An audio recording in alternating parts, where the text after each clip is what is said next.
Con el final de la hibernación aumenta la preocupación por posibles contagios. Los trabajadores quieren protegerse y saber si es útil el material que hay disponible. Hoy es difícil encontrar a alguien por la calle sin mascarilla, pero sabemos qué tipo de mascarilla llevamos y cómo usarla. De este y otros temas queremos seguir profundizando con el doctor Alberto Torres, jefe del Servicio de Medicina Preventiva en el Hospital Virgen de la Rixaca. Muy buenas noches, gracias por atendernos.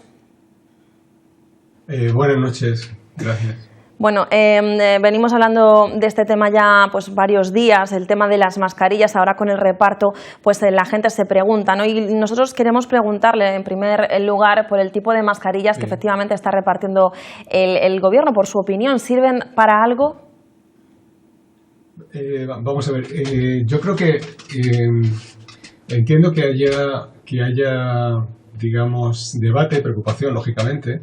Pero hay que entender, yo creo que vamos a ir un paso atrás. Hay que entender un poco que el mecanismo de transmisión, fundamentalmente, es o bien por contacto próximo de una persona que está infectada y entonces al hablar o al toser puede estar emitiendo gotas y esas gotas son las que impactan en otra persona. Y por otra parte, por el contacto de las superficies. Entonces, realmente, las mascarillas y estas mascarillas higiénicas sirven como una barrera de protección. Entonces, si nosotros colocamos una barrera de protección que sea capaz de retener esas gotas, está cumpliendo su función y claro que sirve. Entonces, creo que además es un poco irresponsable de hablar de que hay que utilizar FFP2 cuando estamos hablando de protección de la población. Eso sí que no está recomendado, eso sí que dice la OMS que no hay que hacerlo y no hay ningún organismo nacional e internacional que aconseje que se utilicen por parte de la población general. Esa es una mascarilla, ese es un tipo de material para uso hospitalario y para uso del personal sanitario, y es ahí donde se debe utilizar. La mascarilla quirúrgica, como en comparación con lo que puede ser una mascarilla higiénica, tiene unas características que digamos que están homologadas, tiene un tipo de características que de nuevo son para uso clínico. Si tuviéramos gran cantidad y tuviéramos millones de mascarillas disponibles para todos, bueno, pues posiblemente podríamos decir, bueno, pues vamos a utilizarlas todos y porque puede ser una cosa relativamente fácil y cómoda, se pueden usar, luego cuando ya están manchadas, estropeadas, se pueden tirar, o cuando se han usado, bien, pero no es el caso, es decir, no es tampoco la situación. Entonces realmente yo creo que hay que volver un poco, como digo, a la idea original. Yo cuando salgo de mi casa y voy a comprar, me pongo una mascarilla de tela. Eso sirve, claro que sirve perfectamente. Y sirve porque, como digo, protege de esas gotas y también tiene una capacidad de filtración. Es verdad que no está homologada y certificada, digamos, porque no se puede, porque sería muy variable, pero sí que hay estudios que muestran que tiene una capacidad de filtración suficiente como para que nos proteja. Eso es importante saberlo. Y luego, por otra parte, el tener en cuenta que ese tipo de mascarillas sí que están, digamos, avaladas, la mascarilla de tela, por estudios que se han hecho en países de Asia, en los cuales se ha conseguido interrumpir la transmisión y reducir la transmisión de algunos virus respiratorios a través de ellas. Y también, por ejemplo, el CDC americano lo recomienda a la población general. Nosotros, dentro de la sociedad científica de aquí de Murcia, la Sociedad de Medicina Preventiva, hemos hecho algunos vídeos para explicar precisamente cómo se pueden utilizar. Mascarillas higiénicas, si las tenemos, perfecto. Si no las tenemos, podemos preparar una en casa fácilmente que nos va a proteger y probablemente es más sostenible porque la vamos a tener accesible siempre que la necesitemos, ¿no? Ahora, también es importante, las usamos, las podemos usar durante unas cuantas horas, pero pasado un cierto tiempo, si notamos que están húmedas, pues lo que hay que hacer es guardarla, meter en una bolsa, lavarla en casa y utilizar otra. Y como es un material que lo tenemos disponible, pues lo podemos utilizar y en ese sentido pues somos autónomos, los podemos proteger y es una buena solución. Precisamente por esto, doctor, le iba a preguntar ahora por la reutilización de las mascarillas, porque es cierto que no está siendo fácil pues para la ciudadanía a lo mejor encontrar. En este sentido también hay mucha información por internet de cómo se puede volver a utilizar la mascarilla, que hay que hacerla, si hay que lavarla, si hay que meterla con calor. Cuéntenos un poquito. Confieso que de la mascarilla higiénica que se está repartiendo no sé en este momento las características y no quisiera decir nada que no sea adecuado. Sí que puedo decir, si es una mascarilla de tela que hemos hecho en casa o que hemos preparado Esa mascarilla sencillamente se puede lavar y lavarla en un ciclo de lavado normal y con eso es suficiente. Podemos lavarla si queremos. Hay algunos métodos que se plantean a través de, creo que microondas, durante unos minutos con agua. Bueno, eso sí que puede servir porque el vapor que se genera, el virus es sensible a partir de 56 grados. Estando durante unos minutos también se va a eliminar, con eso se puede conseguir una limpieza. Pero realmente sobre la mascarilla higiénica yo creo que lo que hay que hacer es seguir las recomendaciones que se digan. De todas maneras, yo creo que hay que entender que es muy difícil pensar que vamos a tener mascarillas higiénicas para todos todo el tiempo. Pues yo por eso creo que la idea de pensar cada uno en buscar el material dentro de lo que tenemos en casa, ver algunos de los vídeos, como he comentado, que pueden mostrar fácilmente cómo prepararla y usarlas, pues puede ser una buena solución para ir saliendo del paso y para los meses que nos quedan por delante. Y en cualquier caso, también un poco seguir mirando esas medidas de higiene en cuanto a la prevención, el lavado de manos y la distancia de seguridad, ¿no? Sí, agradezco que lo comentes porque es cierto. Es decir, el otro tema es muy importante, es entender que la mascarilla es un elemento más, pero no es el único. Y como digo, también es decir, es importante, pero no es tampoco el único. Y es muy importante la distancia, mantener esta distancia de separación, porque con eso ya sí que evitamos directamente que la gota no llegue. Y luego el tema de la higiene de manos es fundamental. Y luego, más allá de eso, hay otro tipo de medidas que son importantes, pues fundamentalmente digamos que esas. Más allá hay muchos otros bulos que nos pueden estresar mucho la vida, nos pueden complicar mucho la vida, que si hay que limpiar los zapatos en lejía, por favor, no. Eso no está contrastado, eso digamos que entra dentro del ámbito de los bulos. Que se puede transmitir, no, es decir, las medidas básicas son la distancia, la protección respiratoria por aquello que decimos de evitar la transmisión por gota y sobre todo, muy importante, la higiene de mano. Y por supuesto, si en algún momento nosotros o nuestros familiares o alguien se encuentra con síntomas respiratorios, con fiebre, pues entonces quedarse en casa, no salir y utilizar también protección respiratoria. Doctor, volviendo a algo que ha comentado y que me ha llamado mucho la atención, porque sí que es verdad que hay muchísima información, es difícil a veces saber dónde está el bulo y dónde está la información verídica.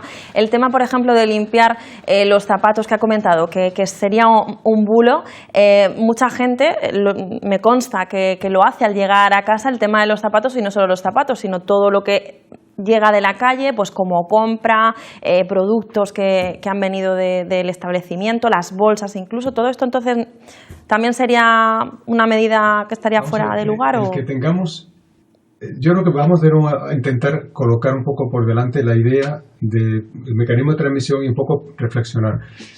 La posibilidad de que, digamos, una bolsa que está en un supermercado y que nosotros cogemos por primera vez esté contaminada realmente es bastante poco probable, digamos.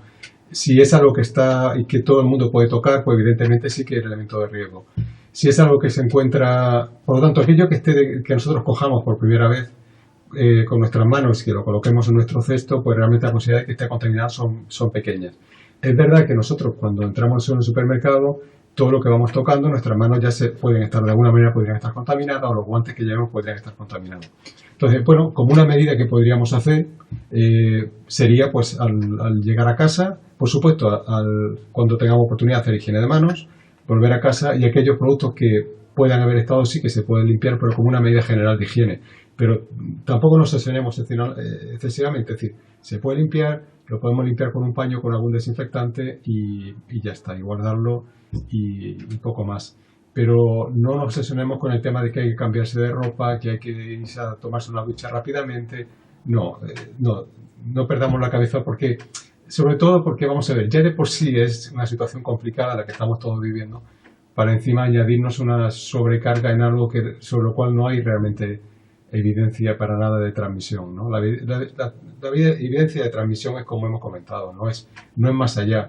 El problema que tenemos con el coronavirus pues es que evidentemente hay un porcentaje importante de la población que sufre consecuencias graves y tenemos un porcentaje que desgraciadamente también fallece y que son suficientemente graves como para conducir a ese desenlace, y eso es lo que nos agobia y nos preocupa.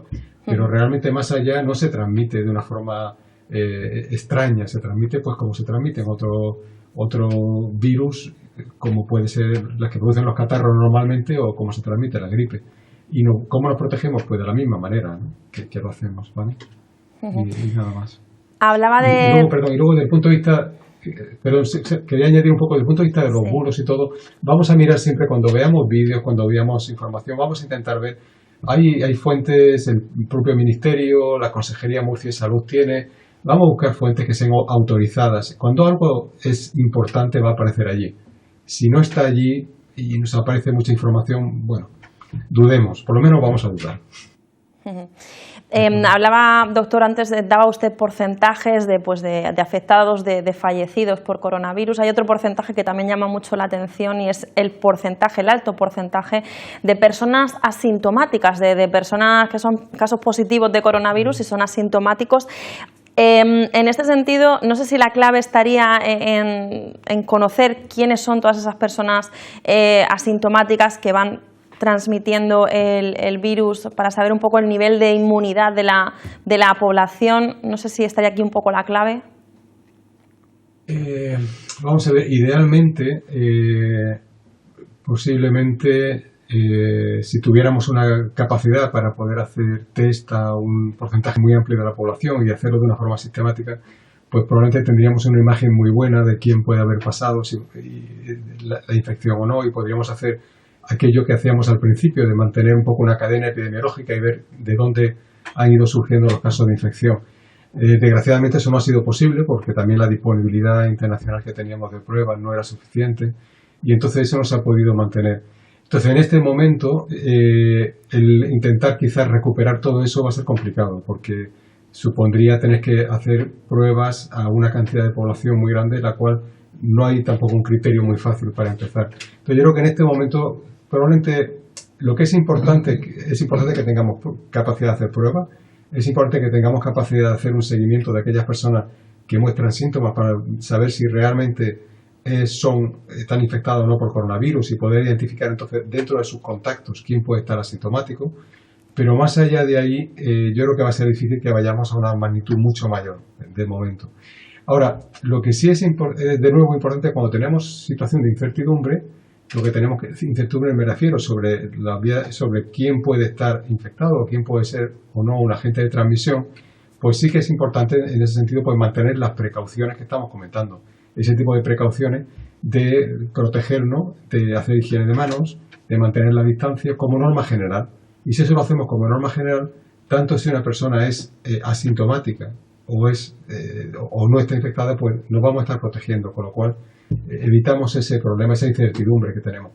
De todas maneras, el tema de los asintomáticos, el porcentaje se estima que alrededor de un 17%, 15-17% de la transmisión en su conjunto puede ser por asintomáticos, ¿no? Tampoco es mucho más, Es un poco las estimaciones que hay de algunas publicaciones recientes. Eso puede ir cambiando.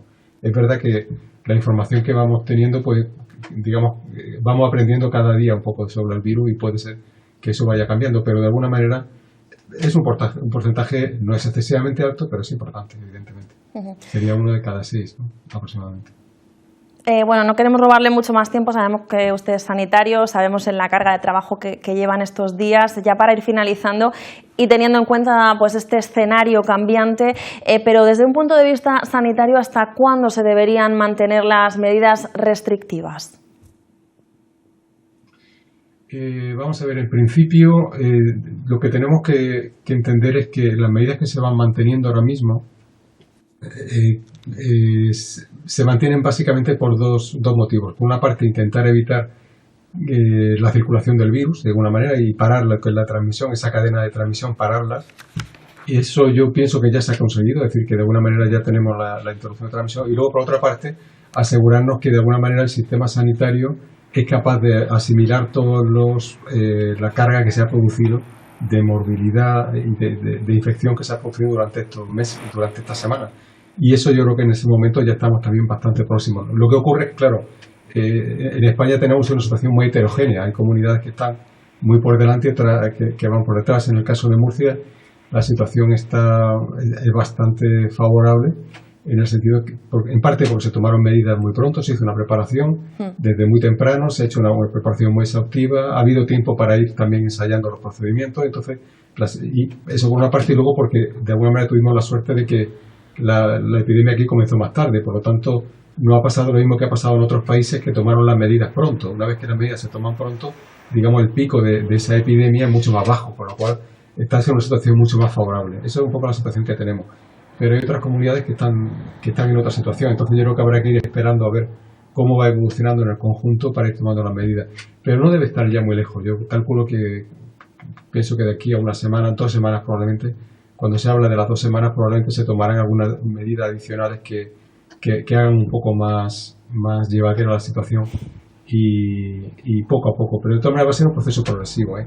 Hay que tener en cuenta que el virus continúa estando entre nosotros, que va a seguir circulando, que ya lo están advirtiendo, aunque la OMS inicialmente tampoco hablaba claramente del tema del confinamiento como estrategia, pero yo creo que vista la situación, ahora precisamente está planteando el que seamos cautos a la hora de levantar las medidas, porque el problema de levantarlas demasiado pronto es que podemos tener un repunte rápido del virus y entonces eso sería contraproducente después de todo el esfuerzo que hemos hecho. O sea, yo creo que vale la pena ser precavidos, ser cautos, ir de forma progresiva poco a poco y a partir de ahí viendo cómo va evolucionando la situación. Bueno, pues con ese mensaje de seguir siendo precavidos y cautos nos vamos a quedar. Doctor, muchísimas gracias por habernos atendido. Muchas gracias a vosotros. Gracias, buenas noches.